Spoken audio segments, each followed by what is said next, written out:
Bueno, buenos días. Vamos a iniciar con la sesión del día de hoy. Hoy toca una sesión bibliográfica. Yo soy el doctor Oscar Daniel Castillo Carranza, residente de tercer año de Medicina Interna.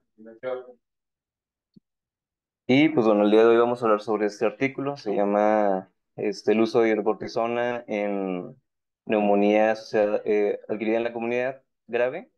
Esto fue publicado en el The New England Journal of Medicine en mayo del 2023, pues hace ya un año.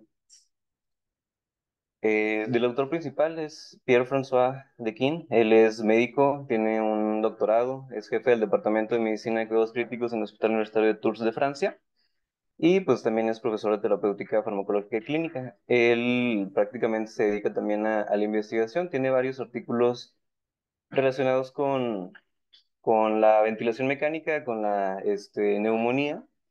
En varios de ellos se habla sobre terapéutica no solo para disminuir la mortalidad y la estancia en cuidados intensivos, sino también como profilaxis de algunas otras neumonías, también se hace el ventilador. Eh, Él participó también, aparte de este artículo del que vamos a discutir, también tiene otro artículo muy interesante sobre amikacina intranasal para profilaxis de neumonía por pseudomonas. Vamos a platicar un poquito sobre los antecedentes. Pues bueno, la neumonía adquirida en la comunidad es uno de los principales problemas de salud pública. En el 2019 hubo más de 1.5 millones de personas hospitalizadas por esta causa y en ese año fue la novena causa de muerte en los Estados Unidos. Así como pues dentro de las causas infecciosas fue la principal causa de mortalidad en el 2019. Digo, fue años de pandemia. Sin embargo, este sigue siendo un tema recurrente o este sigue siendo un diagnóstico frecuente en las hospitalizaciones, en los cuales, pues bueno, se utiliza mucho recurso del hospital por los días también de hospitalización. La mortalidad puede ir desde un 10 hasta un 12% para una neumonía adquirida en la comunidad en un paciente que no esté con ventilación, ya sea mecánica invasiva o no invasiva. Y este porcentaje puede aumentar hasta un 30% en los pacientes que sí están recibiendo ese tipo de terapéutica, sobre todo en los pacientes que están sometidos a una intubación orotraqueal. La neumonía entonces se puede clasificar según su gravedad. Tenemos varios escalas que nos ayudan entonces a medir la mortalidad a los 30 días, entre los cuales pues, está el Pneumonia Severity Index, que es la PCI-PORT. Creo que todos estamos familiarizados con esta escala, en los cuales pues, bueno, se va a clasificar de la clase 1 hasta la clase 5. La clase 5 sería entonces el mayor puntaje, dando una mortalidad, pues como habíamos comentado, inclusive hasta un 30% a los 30 días. Y pues bueno, una clase uno sería un paciente que inclusive se puede dar de alta y manejarse de manera ambulatoria. El problema de esto o la facilidad de poderlo clasificar entonces según su gravedad es que en la neumonía no solamente existe datos de inflamación pulmonar, sino que también puede haber datos ya de inflamación sistémica y eso nos va a llevar entonces a una falla orgánica. Y pues bueno, una falla orgánica obviamente va a aumentar entonces la mortalidad. Y todo esto es debido a la cascada de inflamación, no solo ya a nivel local, sino que también se hace sistémico. Entonces, varios investigadores han hecho la pregunta, si los glucocorticoides tienen efecto antiinflamatorio y también tienen parte de efecto inmunomodulador, ¿por qué no intentar utilizar este fármaco entonces para neumonías severas o neumonías graves más bien?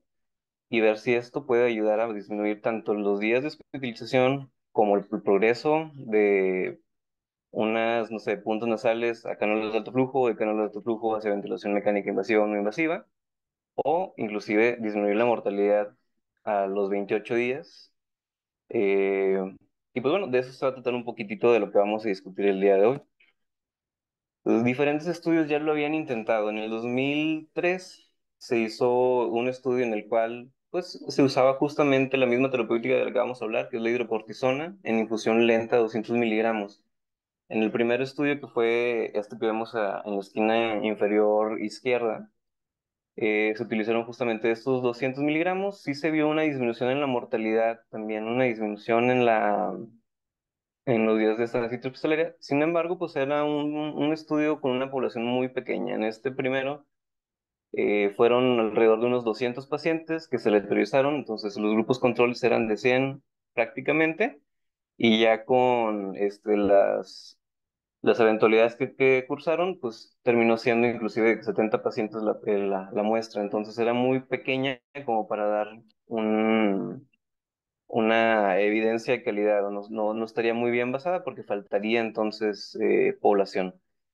Posteriormente, eh, se utilizó entonces la eficacia, pero de la prednisona tomada, igual en pacientes con neumonía grave, en el cual la prednisona, si bien este sí fue un poquito más grande, fue un estudio de inclusive 500 personas, que sigue siendo poquito, pero más que el pasado. Con la prednisona se vio una disminución solamente en los días de hospitalización, sin embargo no hubo ningún efecto en la mortalidad. Esto fue más o menos en el 2010. En el 2011 se intentó hacer la réplica de este mismo estudio, pero ahora con dexametasona. Con la dexametasona se vio también disminución entonces en los días de estancia hospitalaria. No hubo ninguna afectación en mortalidad y sí se vieron también aumentos en la utilización de insulina en los pacientes que habían sido sometidos a esta terapéutica y estos habían sido expuestos a inclusive varias infecciones intrahospitalarias. Por lo tanto, ninguno de estos tres estudios nos habían podido dar una evidencia suficientemente sólida o con suficiente evidencia como para nosotros cambiar nuestra terapéutica y empezar a utilizar ese tipo de esteroides en pacientes que tengan neumonía severa. Entonces, hablando ya un poquito sobre el estudio que vamos a discutir, sobre la pico, la población, ¿quiénes van a ser? Van a ser adultos o personas mayores de 18 años, mujeres, hombres, que hayan sido ingresados a alguna unidad de cuidados intensivos o cuidados intermedios bajo el diagnóstico de neumonía adquirida en la comunidad. Ese había sido prácticamente el criterio de inclusión principal. Vamos a ver un poquito más adelante que se modificó durante el curso del estudio. Inclusive se aceptaron pacientes que habían adquirido neumonía intrahospitalaria. La intervención sería entonces el hidrocortisona en infusión lenta, 200 miligramos, de manera continua los primeros 4 días. Se iba a hacer una evaluación al cuarto día, si había una mejoría se iba a dar otras 2 dosis de 100 para hacer un destete, posteriormente de 50 y se acababa a los 8 días del estudio. Si no había una mejoría al cuarto día, se daba la misma terapéutica hasta el octavo día y se ampliaba entonces para el destete hasta los 14 días más o menos. La comparación iba a ser con 200 mililitros de solución salina al 0,9% en infusión continua por 4 días. Bueno, pues aquí ya la intervención, pues vemos que es prácticamente un placebo, o sea, no tiene ningún efecto real inmunomodulador o inmunosupresor, que es lo que estábamos buscando. Y dentro de los desenlaces primarios se buscó pues, la disminución de la mortalidad justamente a los 28 días. Entonces, dentro de los métodos, primero que nada, pues bueno, es el CAPECOD. El primero que salió fue el CAPECOD, pero el que dijimos que fue en el 2003, que también fue con la hidrocortisona. Eh, este es, pues bueno, su número de serie NCT-025. No hubo algún sponsor de farmacéutica, sino que todo esto fue por el Hospital de Tours de Francia, que es donde trabaja el doctor Pierre, que es quien lo publicó. Y pues bueno, también la información fue dada justamente por este hospital, ¿no? La última vez que se posteó una actualización sobre este artículo fue en octubre del 2000, el 1 de octubre del 2023. ¿Y cómo fue diseñado entonces este estudio? El propósito de este estudio era justamente el tratamiento, ¿no? O sea, acortar los días de utilización, disminuir la mortalidad y ver si podemos incluir una terapéutica nueva en pacientes con este tipo de patología.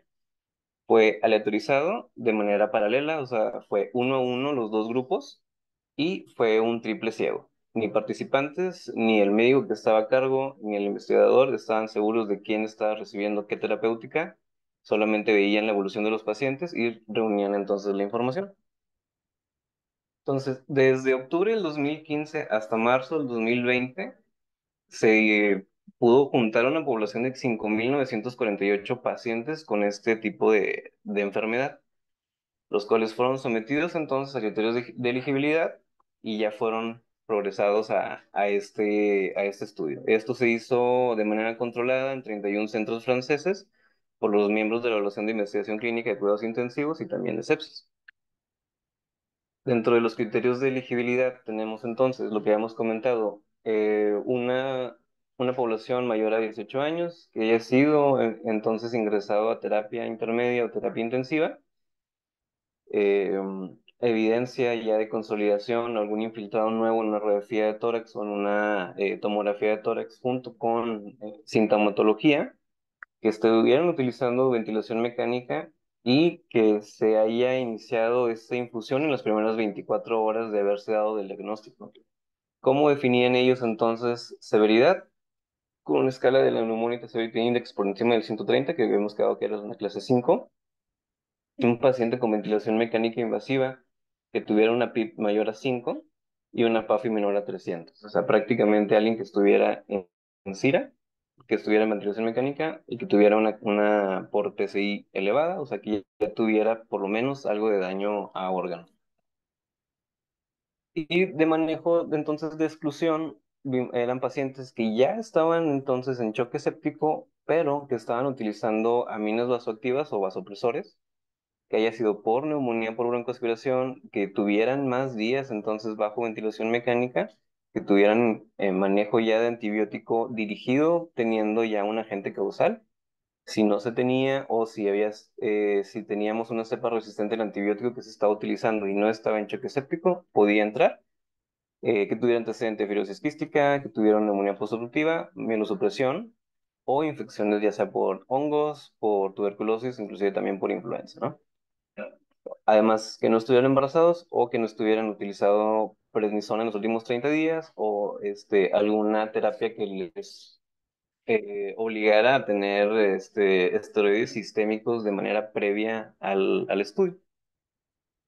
Entonces, de un total de 5.948 pacientes, 5.148 fueron excluidos, ¿no? 1.200 tenían choque séptico, 595 tenían sugerencia de una neumonía por respiración, 547 no tenían criterios de severidad, 417 ya tenían el diagnóstico de influenza, 280 ya habían recibido terapia antibiótica por más de 7 días, 219 ya habían, inclusive, pues ya no tenían como mayor pronóstico. 123 decidieron no participar y así sucesivamente hasta quedaron solamente 800 pacientes para esta aleatorización, de los cuales 401 fueron designados entonces al grupo control que era sometidos a la hidrocortisona y 399 eran los que iban a recibir placebo. De esos 400, uno se murió antes de recibir la hidrocortisona, entonces fue excluido también del estudio y de los 399, dos no sabían que estaban bajo un proceso legal en los cuales no podían dar su consentimiento y tuvieron que ser retirados, por lo cual pues solo quedaron 395 en el brazo de la solución salina y 400 entonces en el de la hidrocortisona. De tal manera que así quedan entonces las características de nuestra población. Tenemos entonces una edad mediana de 67 años, con un intervalo entre 58 hasta 77. En el grupo de la hidrocortisona, en el grupo placebo tenemos una edad mediana de 67 años también, con un intervalo entre 58 y 78. Vemos cómo tuvimos un poquito más de pacientes de sexo masculino, 281 en el grupo control y 271 en el grupo placebo, en comparación con los femeninos que, pues bueno, 119 en el grupo control, 124 en el grupo placebo. De las enfermedades coexistentes o comorbilidades más bien que fueron tomadas en cuenta, pues tenemos EPOC, asma, diabetes e inmunosupresión. Inmunosupresión vemos que es muy poquita la población, prácticamente 24 o 27 pacientes. Y pues bueno, tampoco se especifica que estos pacientes que estaban bajo EPOC o asma no estuvieran ya con esteroides sistémicos. Los dividieron también por la terapia respiratoria que habían estado recibiendo, ya sea que estaban bajo ventilación mecánica invasiva, que solamente fueron 92, no invasiva 86 respectivamente para el grupo control, un total de 178 y 175 en el grupo placebo. Y aquí vemos también cómo, si bien el estudio estaba diseñado para recibir puros pacientes con una neumonía clase 5 según la PCI, o sea, todavía alcanzaron por lo menos son 65 pacientes debajo de la clase 4 que debajo de clase 4 prácticamente, pues bueno, la mortalidad llega a ser hasta el 10% como habíamos comentado, ¿no? También se sacaba el SOFA al inicio, al día 4 y eso no les daba pauta a ellos de pensar que estaba en mejoría el paciente. También se medía las PCRs de hipercalcitoninas de los pacientes para ver la mejoría y vemos que, pues bueno, de los pacientes, pues la media de la proteína C reactiva era de 26 en el grupo control, 23 en el grupo placebo, y la procalcitonina iba desde el 3.2 en el grupo control hasta 4.1 en el grupo placebo. La mediana de intervalo desde la admisión a UCI a que recibieran la hidrocortisona era de 5.5 horas alrededor, a 5.2 en el grupo placebo. Entonces también todo esto cumplía dentro de los criterios de elegibilidad que habíamos comentado al principio. Algunas cosas sí no caen dentro de, pero bueno, vamos a seguir viendo un poquito más el estudio. Entonces, para que quede un poquito más claro, la intervención era hidrocortisona, 14 días máximo, mínimo 8 días con una dosis en infusión continua. Prácticamente eran 200 miligramos de hidrocortisona, pasando para 24 horas, como a 10 miligramos más o menos por hora. Con una dosis de viendo la mejoría, 2 días de 100, 2 días de 50, y ya se detenía entonces la intervención. Y pues bueno, en el grupo placebo, pues era nada más darle 200 mililitros de solución salina, luego 100, luego 50, según cómo fueran ellos mejorando o no.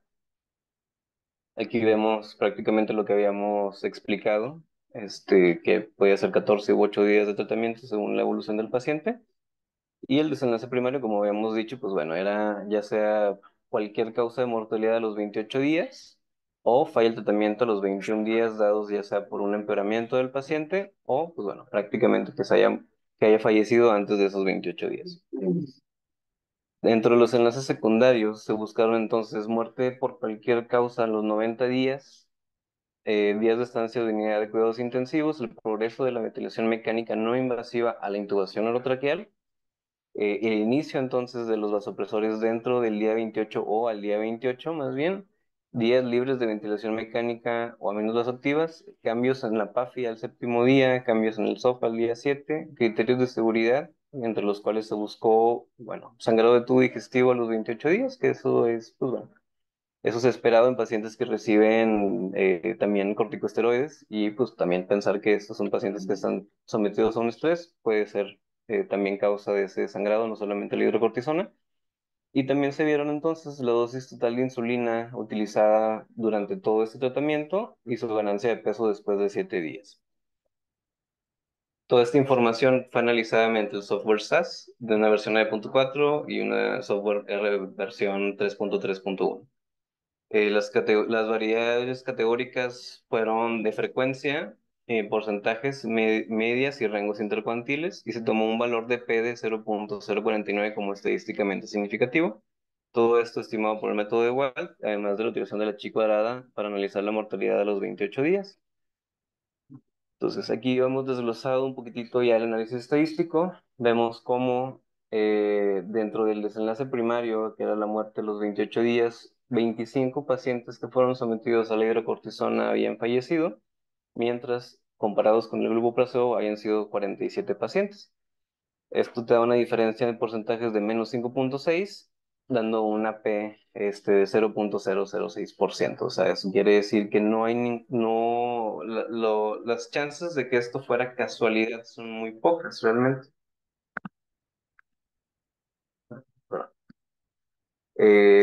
Con un intervalo de confianza del 95%. Dentro de los outcomes secundarios de los desenlaces secundarios, vemos que la mortalidad a los, a los 90 días fue también más o menos parecida, 36 para el grupo control, 57 para el grupo placebo, con una diferencia también de los porcentajes de menos 5,4.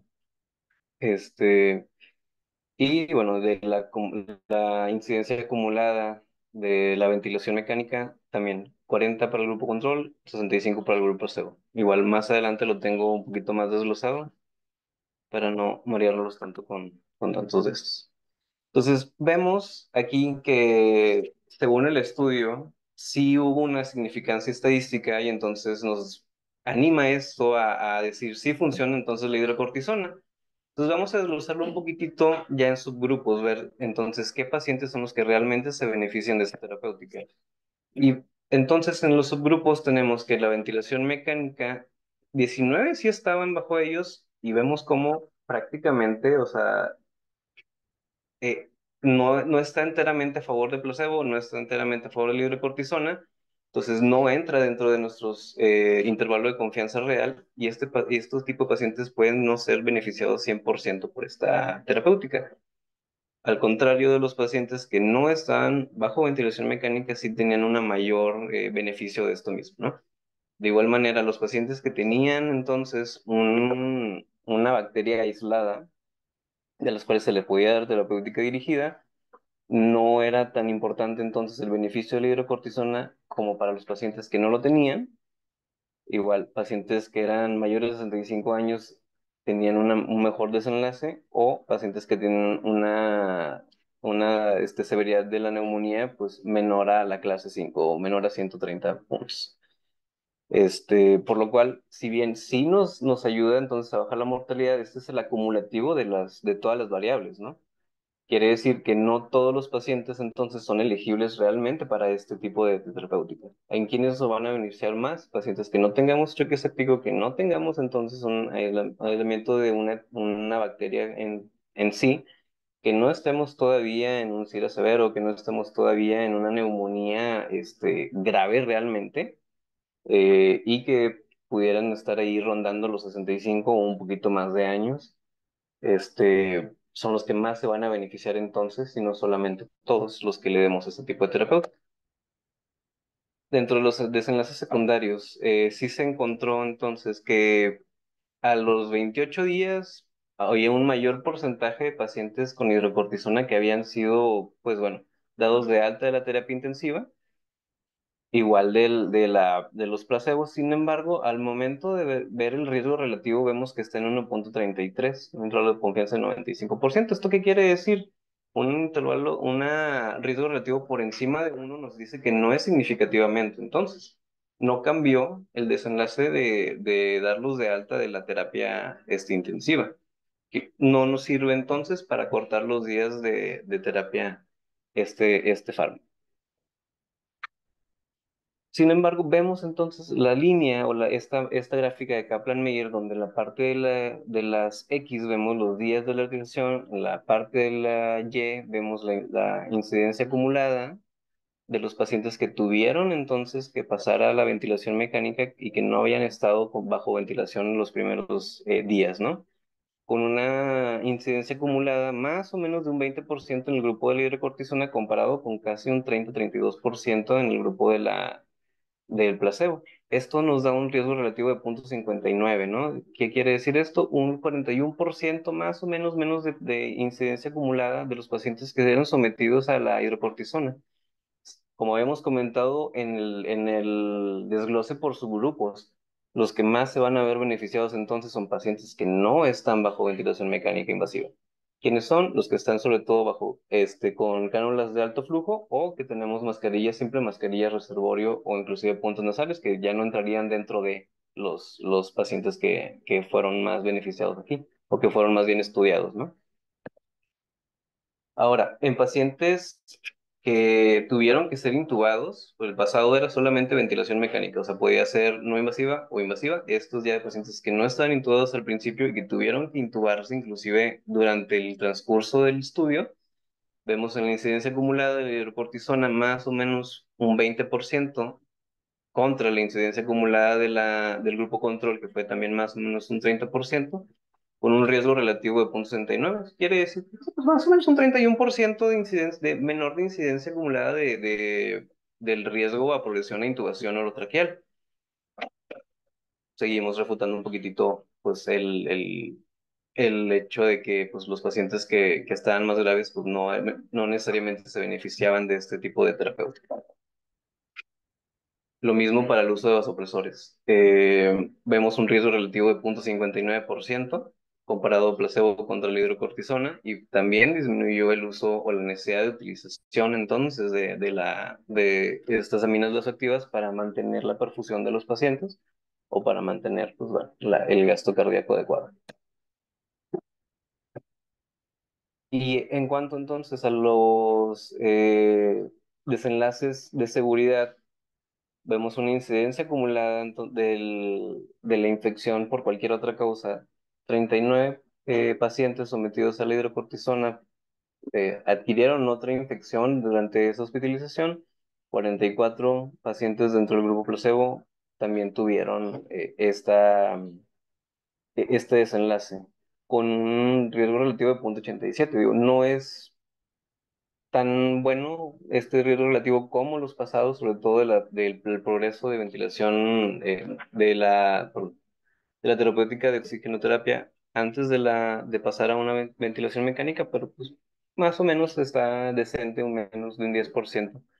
Esto puede ser dado también, no solo, bueno, sabemos que la hidrocortisona tiene propiedades inmunosupresoras, pero también la sepsis puede estar causando entonces inmunosupresión por el desgaste ya de las citocinas de los neutrófilos y también eso nos puede ayudar a adquirir más infecciones. Eh, También, bueno, de los neumonías asociadas al ventilador, 32 y 38 no hubo prácticamente nada de diferencia. Infecciones ya de catéter de vía central o infecciones de la hematológicas, 5 para el grupo control, 9 para el grupo placebo.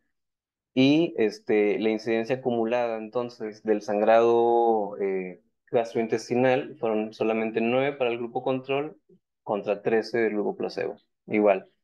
Es un riesgo relativo de 0,68, no es tan alto, pero nos dice que tampoco, o sea, el riesgo es mayor entonces si yo no agrego de todos modos esta hidrocortisona. Si mi miedo es que no vaya a tener sangrado tubo digestivo, pues no hacerlo, inclusive puede llegar a sangrar de todos modos. Entonces, ante el beneficio, ante la duda, pues bueno, yo creo que el beneficio es mayor de utilizar la hidrocortisona.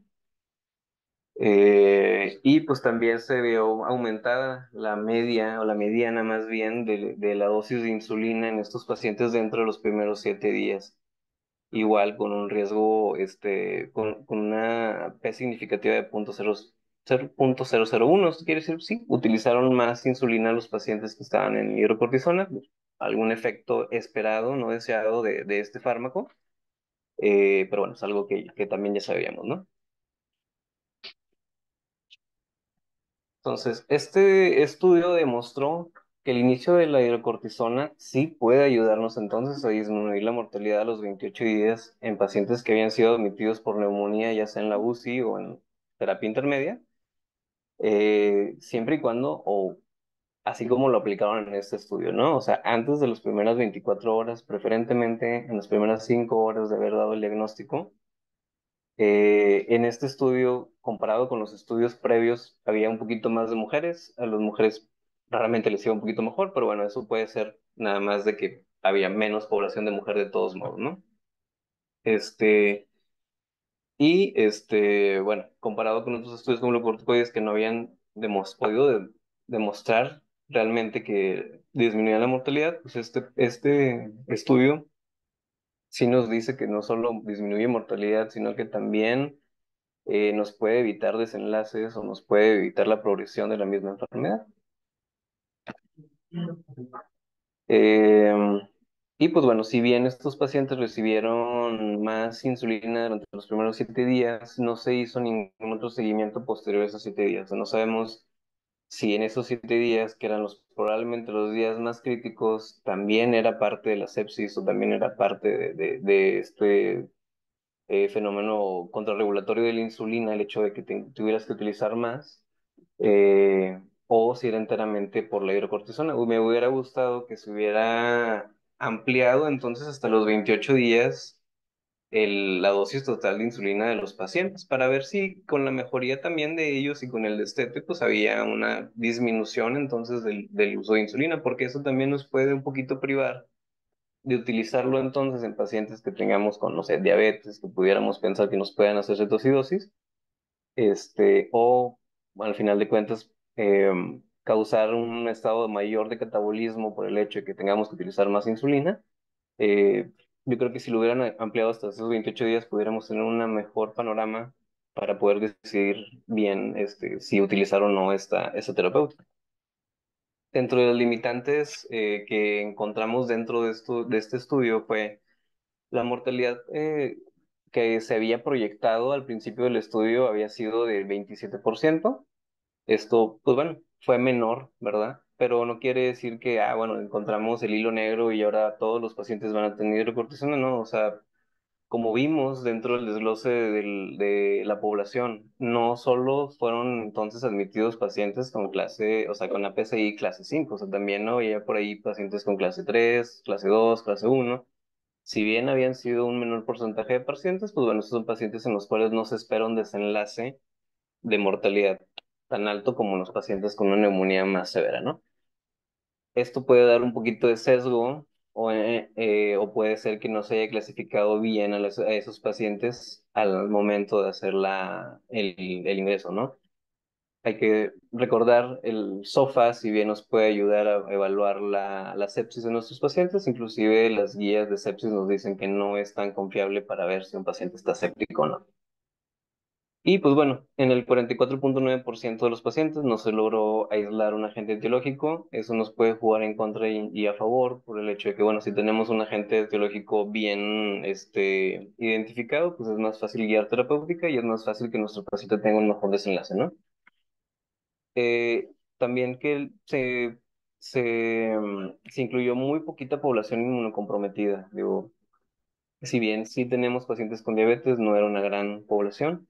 Y pues prácticamente quienes más ingresan a terapia intensiva es ese prototipo de pacientes. Pacientes con algún tipo de inmunocompromiso, ya sea porque viven con VIH, ya sea porque viven con diabetes, ya sea porque tienen algún eh, cáncer o porque tienen alguna enfermedad reumatológica o alguna predisposición hacia ese inmunocompromiso. Entonces, igual, eso nos limita un poquito la población en la cual sí es segura o con la cual podemos confiar justamente en este artículo. Y pues también que prácticamente fuera de ese estudio del 2003 en el cual se utilizó la hidrocortisona en infusión continua, no hay ningún otro estudio que lo haya hecho de esta manera. Y bien, pues entonces la evidencia que teníamos, pues una evidencia con muy poco peso porque la población en ese momento era muy pequeña, entonces tampoco es como que, bueno, no nos dice que sí, utilízalo en todos los pacientes, ¿no? Y pues también, si vemos que la Dexa tuvo efectividad en la corte de los días de hospitalización, si vimos que la prednisona también tenía ese efecto, pues a lo mejor me hubiera gustado que se hubiera comparado esta hidrocortisona en infusión continua con ya sea hidrocortisona, en bolo con dosis de estrés, como lo hacemos cuando el paciente está en choque séptico, o inclusive con la dexametasona o algún equivalente entonces de ese glucocorticoide de una manera igual de infusión continua, para poder entonces evaluar contra un fármaco que realmente tenga algún efecto inmunomodulador o que tenga algún efecto sobre la enfermedad como tal y no solamente contra pues, una solución salina, ¿no?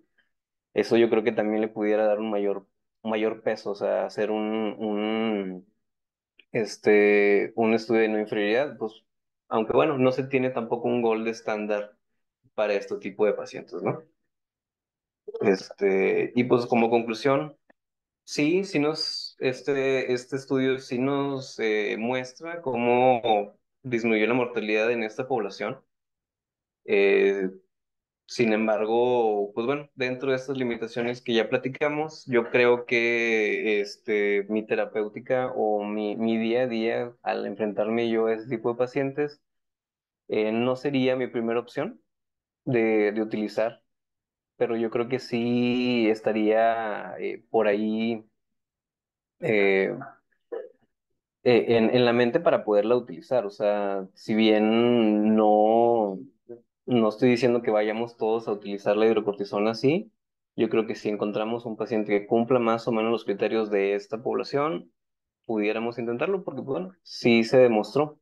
La población no era tan pequeña, 400 y 400. Ojalá se pueda replicar esto en un estudio más grande que nos pueda dar un mejor panorama de si funciona o no este terapeuta. Y pues eso sería prácticamente todo de mi parte. No sé si alguien tendrá alguna duda, o algún comentario.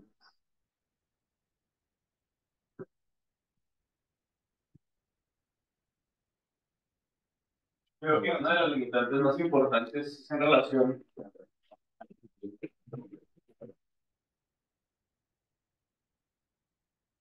Vine para acá, Humberto. Creo que una de las limitantes más importantes en cuanto al análisis es que se hicieron comparaciones directas entre variables categóricas a partir de H cuadrada, pero no se realizó una regresión per se, donde pudiésemos determinar el factor que tiene los diferentes modelos a realizar con tantas variables que se sacaron. Y por otro lado, el otro factor que consideras de que se incluyeron pacientes que tuvieron neumonía intrahospitalaria al aumento de ingreso, pues también no se hace una comparación entre esos y los activos en la comunidad, que pues tienen el desenlace diferente. Claro, sí, ahí tiene mucho que ver también la etiología, ¿no? O sea, las infecciones que se pueden llegar a propagar o adquirir en una hospitalización, pues normalmente son bacterias MDR o son bacterias con algo ya de resistencia a los antibióticos empíricos. Entonces, sí, eso puede aumentar también el desenlace.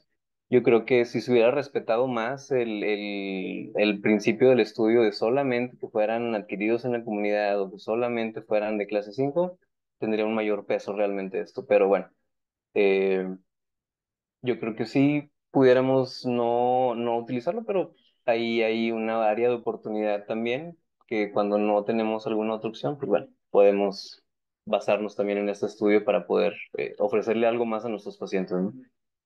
No sé si alguien más tenga alguna otra duda, alguna otra pregunta.